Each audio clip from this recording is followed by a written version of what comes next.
would feel financially secure is How much money is truly enough? And what financial tips do you have from real people? We're tackling the big financial questions head on with real people and real stories.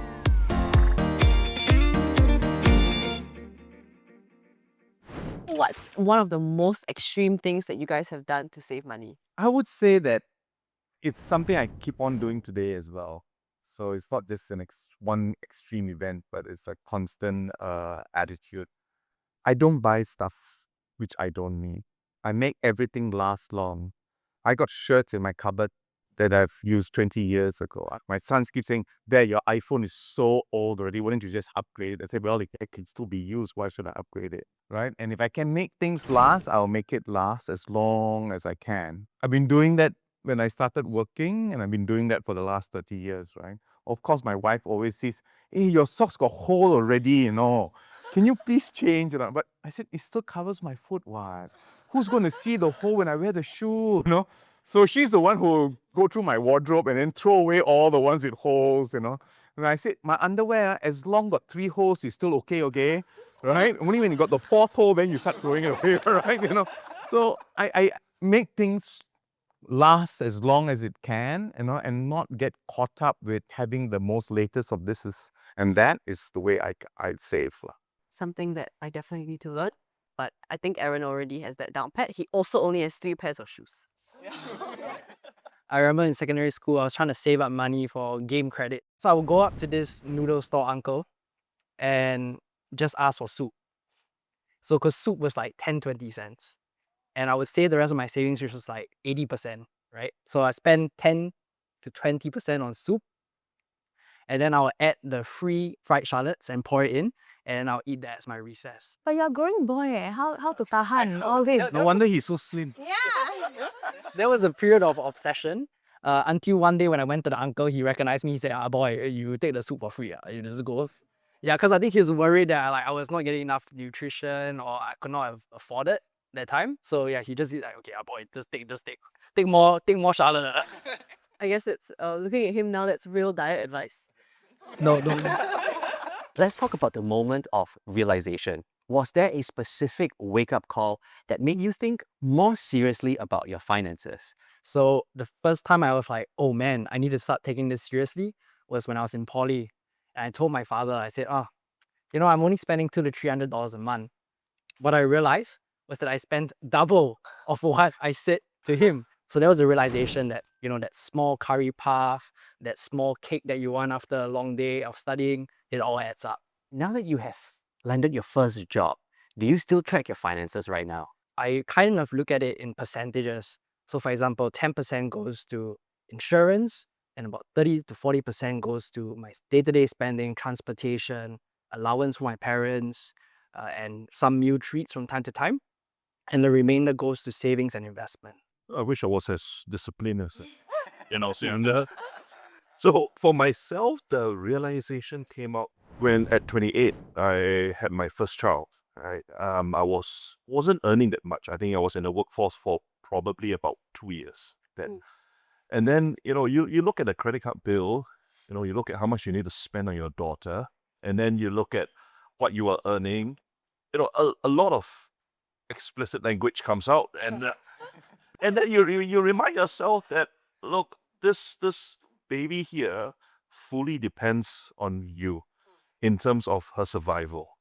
And that's when it really hit me that, I needed to do something about my finances. Do you think you would have had that turning point if you didn't have your first child back then?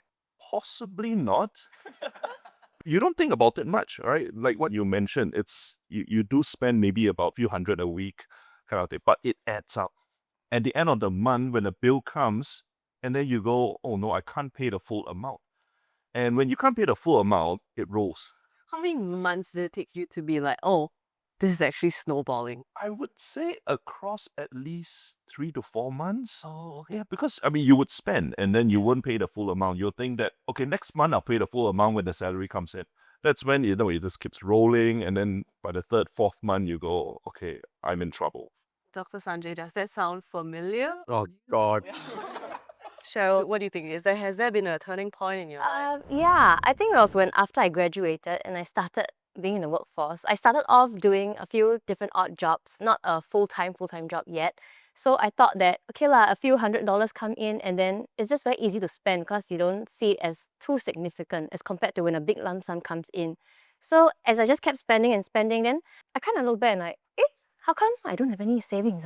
So that was a wake-up call for me that, oh, okay, I need to start saving or at least throwing money into a savings account. I cannot withdraw it, I cannot touch it, It's just there, but it ensures that I have some savings. So that's a wake-up call for me. Do you have any like worst or best financial decisions that you've ever made? So I gotta thank my mom for this lah. She was like, hey, there's this like fixed deposit thing. Do you want to just put some money in? And then I put a certain amount of money with her. And then I completely forgotten about it. Just this year, I realized that I had that amount of money. I was like, wow! Like the kind of feeling where you find that random $50 note or $10 note in your wallet. You're like, wow, I have this amount of money. But the worst habit, the worst expenditure that I had was all the facial packages, all the hair treatment. It's like they sell you a package. Okay, one session used to be $500. Wow, $500 is very expensive. But for you special, $250. If you take 10 sessions, I give you even more discount. Cannot lah, never mind, you take half. You take half only. Then we can pay by installment. So I just like, really? Really? Then you a bit FOMO, so you don't miss out on these kind of good deals. Yes. Then you feed, then that's it. And then the buyer remorse kicks in, right? Right? And then you will reflect every month on your credit card bill.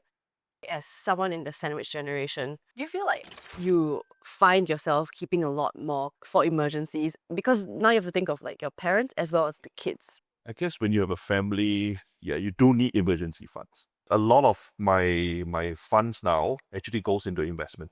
That's planning for the future. Depending on what we all want for our children. For myself, I hope to send them overseas for further education. How do you balance like prioritizing yourself when it comes to savings and money and earning money, or do you find that everything's for your kids? I would say 90% is for them. And then whatever's remaining, Fun money. Whatever the little bit that is left. you can find, for example, you go to a washing machine, you find $50, right? Yeah, it's interesting because I never heard this term until you just mentioned it. Emergency fund. I guess my real equivalent to emergency fund was my coin box. I had this huge Coca-Cola plastic bottle, and I would save all my $1 coins. Oh, right. And it actually accumulates quite a bit.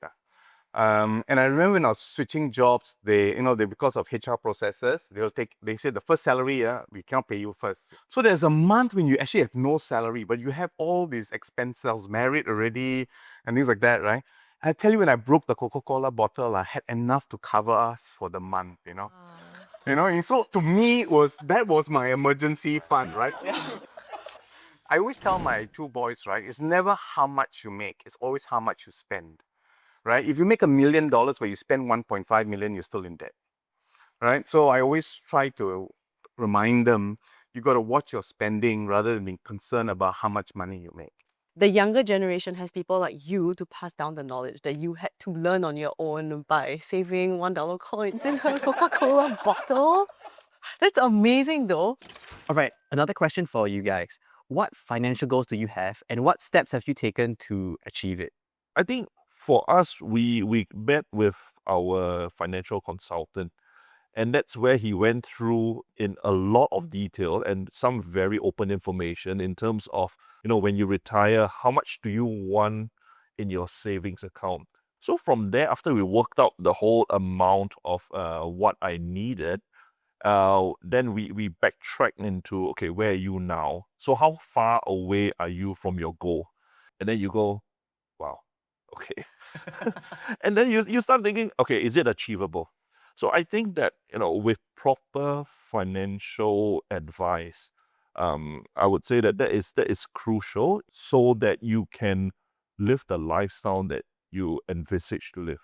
What about you, Cheryl? Well, I don't have like a very fixed like specific financial goal that I'm working towards. I think what I'm doing now is just imitating my grandmother's footsteps of cooking my own meals so that I save up on the money lah. If I occasionally see that matcha latte like quite nice, then I'll get it lah. Yeah, just I think these are small choices like the daily choices that I make. I'm just trying to just do with that one now. Being it slow and being patient so that Yes. in the future, that you can get $8 matcha. Yeah. I mean, I can get $8 matcha with CDC voucher as well. It is still $8. Alright, what about you, Heng Su? So listening to all of you today made me realize, okay, this is the writings on the wall, right? That what's up ahead of me.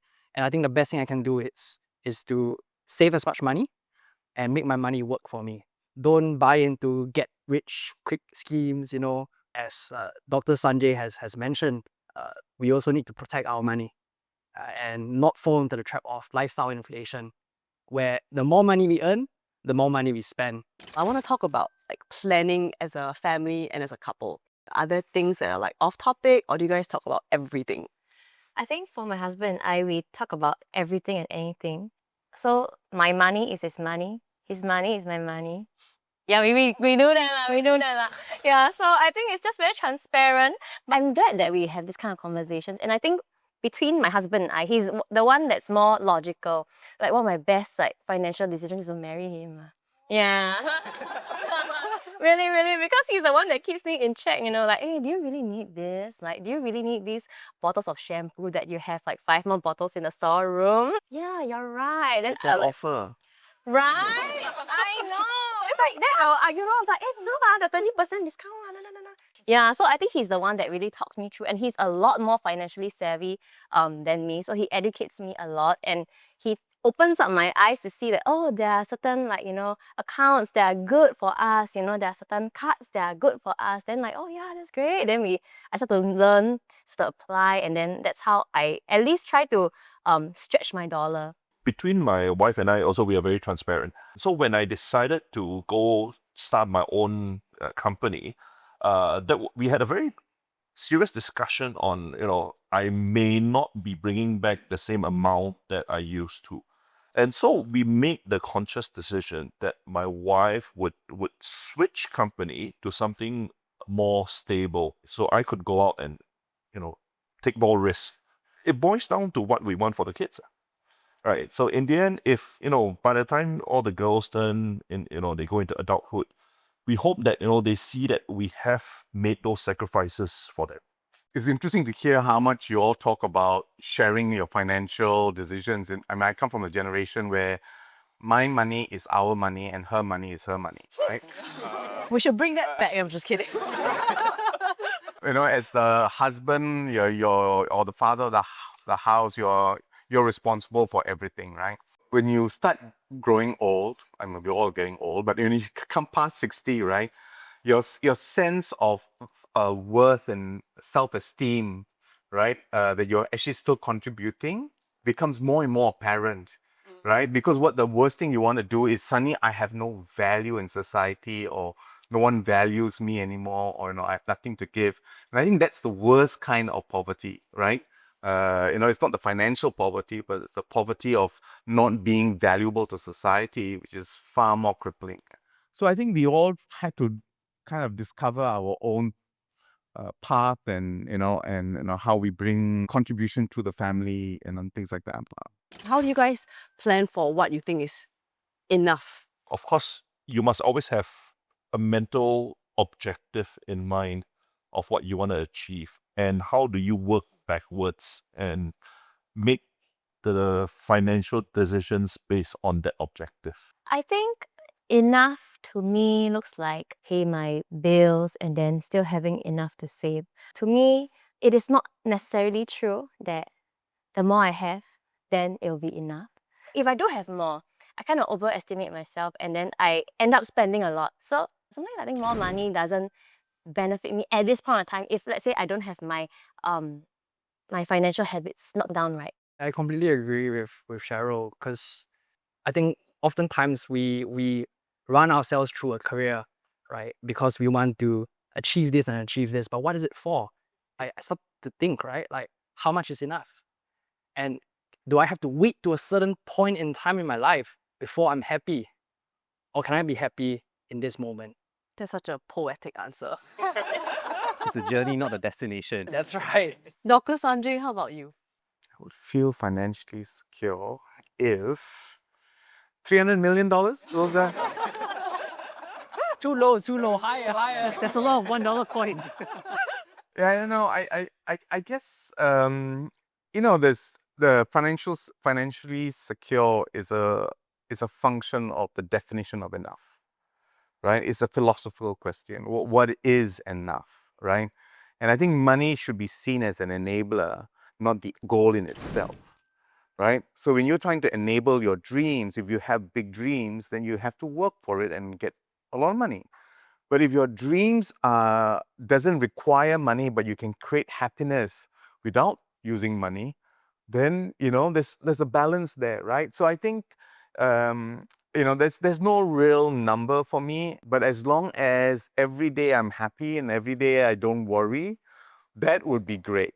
It's been truly inspiring to hear how the idea of money looks so different at every stage of life, from someone with their first paycheck to someone preparing to retire. And the lessons are personal, but the mindset is universal. Yeah, exactly. And we've learned it's not just about the numbers, right? It's about the mindset and habits and the safety you can create for your loved ones. So we hope this conversation has given all of you guys valuable lessons from each other as well.